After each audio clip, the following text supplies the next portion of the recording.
Good morning and welcome. If I could have your attention, please, we're going to get started.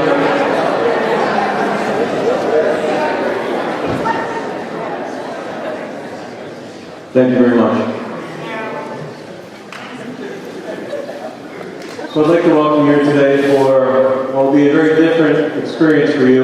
In the past, we've had terrific support from the Plainville Police Department with our pre-prom assemblies. This year is different, and I hope you'll take something from this that will be meaningful to you. You won't hear me talk at all today after this brief introduction. I'd like to thank the members of the Plainville Coalition for Positive Youth Development. We have several members here today who are helping out. And leading up that organization is Roberta Brown, our own Lynn Davis. Mr. Coe is very much involved in planning this, as well as the members of the Plainville Police Department and the Plainville Fire Department. So thank you very much to all of them and to the parents who are here helping out, and to our student volunteers who you will see and hear from shortly. So that being said, I'm going to turn the microphone over to Detective Posadas from the Plainville Police Department. Thank you.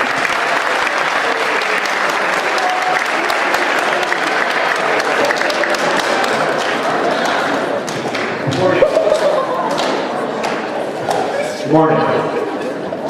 I'm Detective David Posadas from the Plainville Police Department.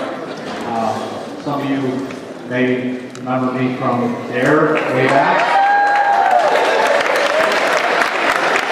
So this should be repetitive on some aspects, because I remember getting essays from quite a few of you that all promised that you would never do something like this. So what I'm going to talk to you about today is you're going to hear the word prom.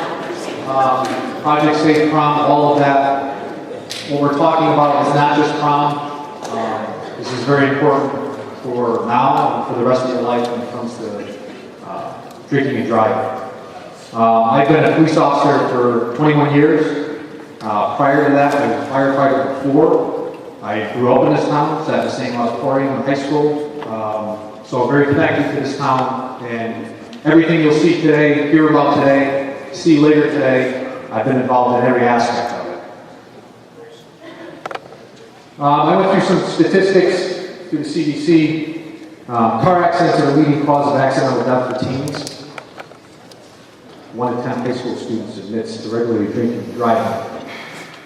And 1 in 5 teen drivers involved in fatal accidents had a presence of alcohol in their system, which is why we're here to try to get this message across. Young drivers 16 to 20, 17 times more likely to die in a crash when they have an elevated blood alcohol content. We can't stop all accidents. What you're going to see on the screen, I don't like to call them accidents. Nobody drinks and drives by accident. Everybody made a choice to consume the alcohol, made a choice to get in a car. If you do remember back to your dare days, you'll remember that alcohol impairs your ability to make good choices. So you think you can get in that car and get home safe. And we're going to see a little bit that doesn't always happen. I did find this, since 1991, we've dropped by 54% of the percentage of teens in high school who drink and drive. So that's a good number. And 81% of teens do not drink during their prom. I still think we could do better with that number, bring that number up. Connecticut, as you should know, if you're driving, 0 tolerance for teens drinking and driving. 1 drink can impair you, 1 drink can put you over the limit as a teen. Arrested, you may have to put that on your application for college if you've been arrested. Financial aid, future jobs, all of that have an impact on it. Accidents for drinking and driving. Again, there's going to be some shock value to these accidents. The one thing I want you to all to remember that, there was somebody driving that car at the time it hit the tree. And I don't think by looking at that you can say that they did too well on that. Trees don't move. They're rooted in there pretty good. And the drivers do. Utility poles will break. They'll do a lot of damage to cars.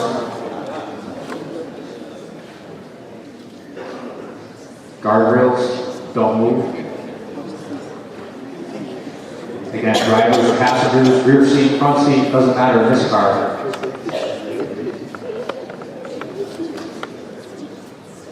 Those are just a couple I found online. These are actual accidents that happened in Plainville. This one just recently. Again, later on in this assembly, you'll get a close-up look at the damage to this car, more than just a picture. The little silver car, hard to make out what kind of car it was. Single driver, intoxicated, drugs in their system, head on into a couple just coming the other way, just out for the night, going to the store. Driver in that car, in the little silver car, was killed upon impact. Again, not much room in that car. Steering wheels, dashboard, all of that stuff can crush in pretty easy at the speeds that cars are going on the roads.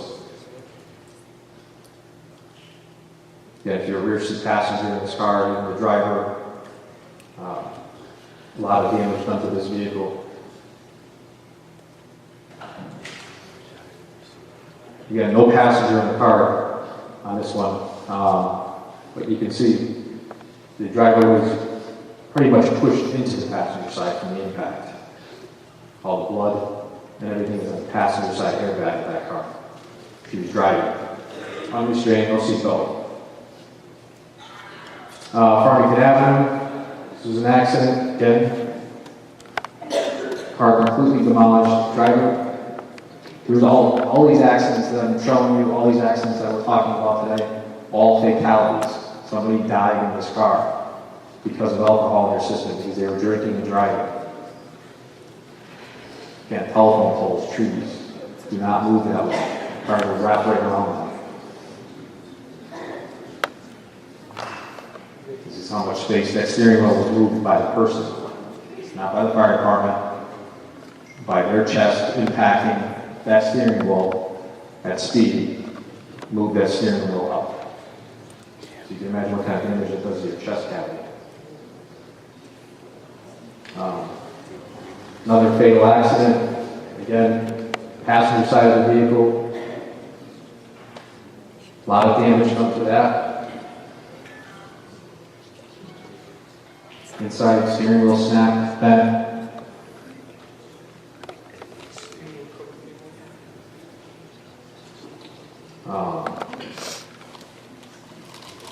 This person has blood alcohol content of 0.18. Took the passenger side door right off. That truck was parked on the side of the road with slowly flashes on. The intoxicated driver did not see the truck. The passenger was killed. Not the intoxicated driver, but the passenger.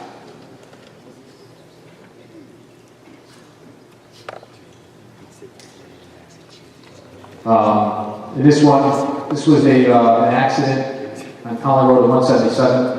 I was only on for about 4 years as a police officer. This accident came in. Intoxicated driver struck this vehicle. I was the first one there within probably about 45 seconds to a minute. I spent the next 45 minutes inside the vehicle with the driver of this car. She was just on her way home. Stayed in through the whole extrication. She doesn't walk too well anymore. And again, when we talk about these things, a choice to drink and drive doesn't only affect you. It affects all the people around you, emergency responders.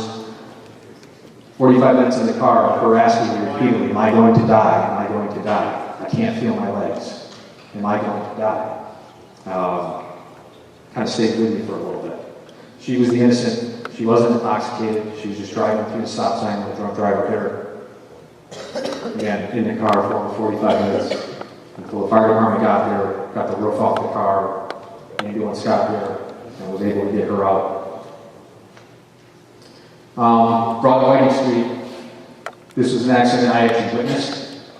This was a carload, the front car there you see, 3 teens, driver intoxicated, but if they got enough speed going through Broad Whiting Street, the car would get a little air and they get a little hot. What they didn't know was that the other car coming up the other way had a blinking yellow light. That teen was on his way home from work. those two cars collided. Passenger in the front car was ejected out of the car. We didn't even know for the first 15 to 20 minutes that we were there if there was even anybody in the red car. We thought the person on the ground was from the red car. He's so embedded inside that car.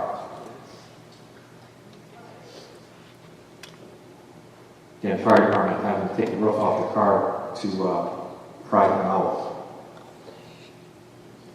And that was all that was left of that car. Pretty much hit him square in the door at about 50 miles an hour. This was a fatality, West Main Street, Route 177. This one I was on for about 2 years. This driver team from out of town was at a party drinking, had elevated blood alcohol content, marijuana system, lost, blowing through a red light in fourth gear of his truck with no headlights on. Problem was, I was coming in the opposite direction. I had the green light. That car pulled out in front of me, and I couldn't do anything. We collided. He was ejected from the car. He was killed. I spent about 3 nights in the hospital and 6 months out of work with concussions, back injuries. Pretty much the only thing that saved me from breaking my pelvis on that accident was the fact that I had my gun belt on, and the holster actually tore the center console out of the car. It was tough to walk for a couple of weeks. Again, the impact of that. I'm out of work for 6 weeks. Later on, I was actually sued by the family who tried to claim that I was the cause of the accident, even though the evidence showed otherwise. Spent time in court for all of that, testifying about it, and again, a lot of things can happen with these. It's not just, I want to put some faces to these accidents, so it's not just the cars.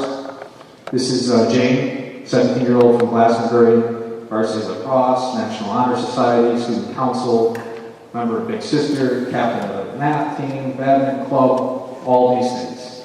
Hopefully you can make some connections to that, into what you do in school and the interests that you have. She died July 15th, 2013 with a blood alcohol of 0.270. Now, I arrested full-size adults with less than the blood alcohol content of that can barely stand up. She died a half mile from where she began driving. She was at an underage drinking party with her friends. 3 of her friends got in a car with her. They drove the first friend home, dropped them off. The other 2 friends drove to another house where they got out of the car and they let her drive away, as intoxicated as she was.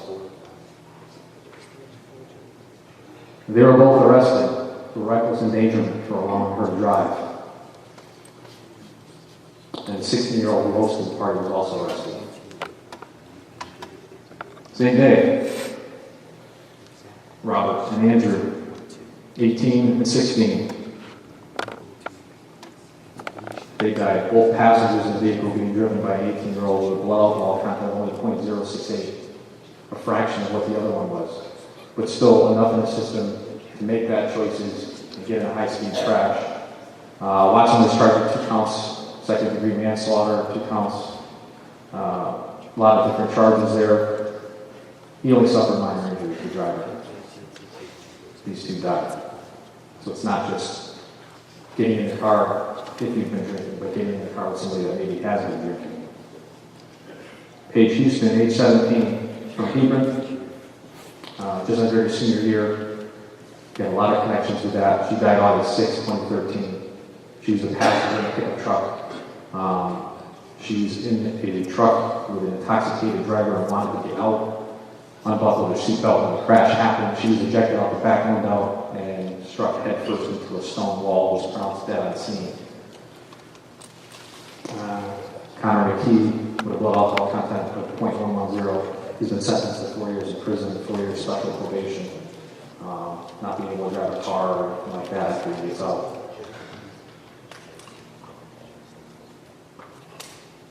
Again, 2 passengers, Brooke, age 15, Matthew, age 18, both died May 25th, 2013.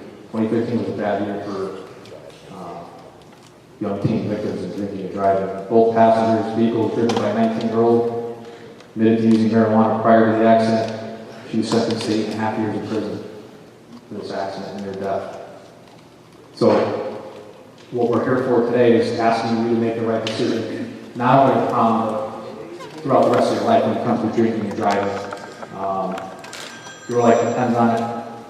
It doesn't only affect you, your family, break down to your friends, the firefighters that have to come take you out of the car, the police officers that have to go to your house and notify your parents. Again, I've been involved in every aspect. I've cut kids out of cars.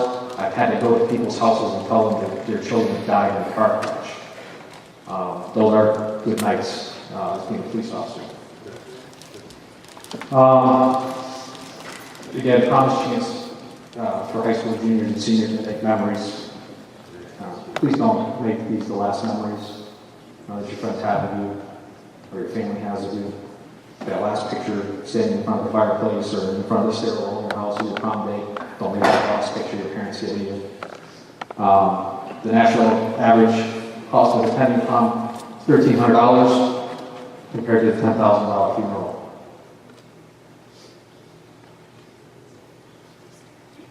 And it's not just don't drink and drive, it's don't get into a vehicle with someone that's been drinking.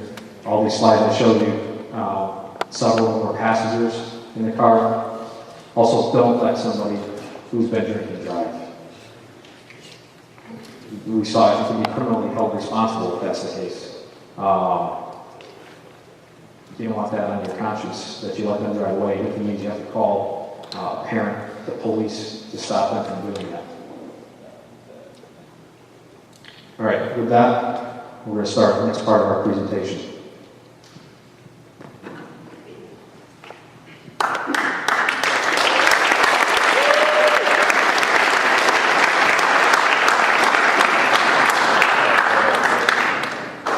What you're about to witness firsthand is a fictional accident that has taken place. Even though names used are not real and the students participating are actors, the emergency personnel will not be acting. They will use this scenario as a training exercise and will act as they would if the events were real. The scene is not based on a single real event, although throughout our nation, actions like this play out every day, often with tragic outcomes. Those who live these tragedies can only wish that it was fiction, but for them, it isn't. Imagine for a moment that it is early morning hours on what had been a quiet Sunday, but that silence has been suddenly broken with the harsh sounds, the stomach churning sounds of steel hitting steel.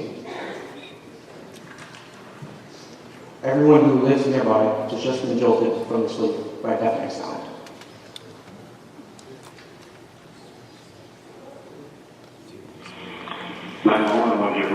I need to report an accident. What's the location? At the intersection of Townsend Ave and East Street. Are there any injuries? I can't tell, there's a lot of smoky glass in the room and all I hear is screaming, please hurry. Okay, emergency crews on the way. Thank you. At this time, I would like everyone to exit the rear doors of the auditorium and quietly head down the ramp towards the back parking lot near the football field.